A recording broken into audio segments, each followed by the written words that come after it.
परी की कहानी। खुशी को रात में सोने से पहले कहानी सुनने का बहुत शौक है। वह कक्षा 4 में पढ़ती है। वह अपनी माँ से कहती है, माँ आज रात मुझे कहानी सुनाओगी ना? माँ कहती है, हाँ बेटा, अभी कुछ देर रुको, मैं रसोई का काम खत्म करके जल्दी ही आती हूँ। अब खुशी ने जल्दी से नाइट सूट पहना और अपने पलंग पर आकर लेट गई। थोड़ी देर में माँ का काम खत्म हुआ तो वो भी उसके पास आकर लेट गई। माँ बोली, हाँ आप बताओ कौन सी कहानी सुनाऊँ आज? खुशी बोली, माँ आज वो परियों वाली कहानी सुनाओ ना। खुशी को परियों की कहानी सुनना बहुत पसंद है। वह हर तीसरे दिन कोई न कोई परियों वाली कहानी सुनना चाहती है।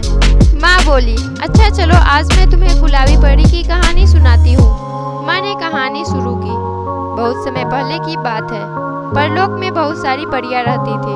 उनमें से गुलाबी परी सबसे प्यारी थी। वह रानी परी की सबसे चहेती परी भी थी।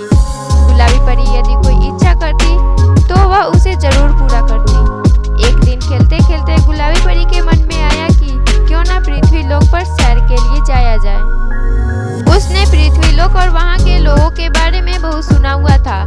वे लोग कैसे रहते हैं वह जानना चाहती थी। उसने अपनी यह इच्छा रानी परी के सामने रखी। पहले तो रानी परी ने नानुकुर किया, फिर मान गई। आखिर वह गुलाबी परी की इच्छा को कैसे टाल सकती थी? रानी परी ने कहा, पर मेरी एक शर्त है। पृथ्वी लोक पर तुम सिर्फ रात में ही जा सकती हो और सूरज की पहली किरण निकलने से पहले ही तुम्हें वापस आना होगा। सूरज की किरणें तुम्हारे ऊपर नहीं पड़नी चाहिए, नहीं तो तुम्हारे पंख पिघल जाएंगे और तुम वापस नहीं आ पाओगी। तुम्हें हमेशा के लिए मनुष्यों के साथ रहना पड़ेगा।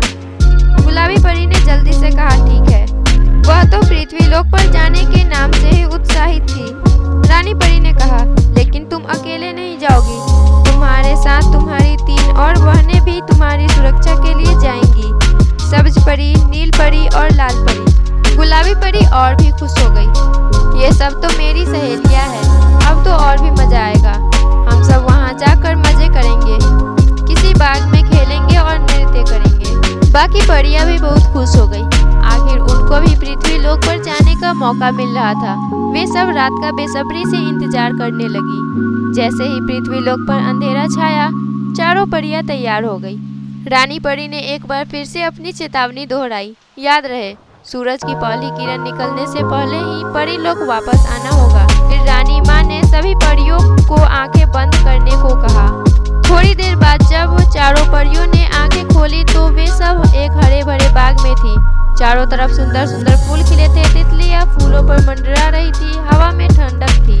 उन परियों को ये हरियाली इतनी अच्छी लगी कि उन्होंने नाचना शुरू कर दिया। धीमा धीमा संगीत न जाने कहाँ से आ रहा था। कहानी खत्म हुई और खुशी को अपनी माँ की गोद में ही कहानी सुनते सुनते नींद आ गई।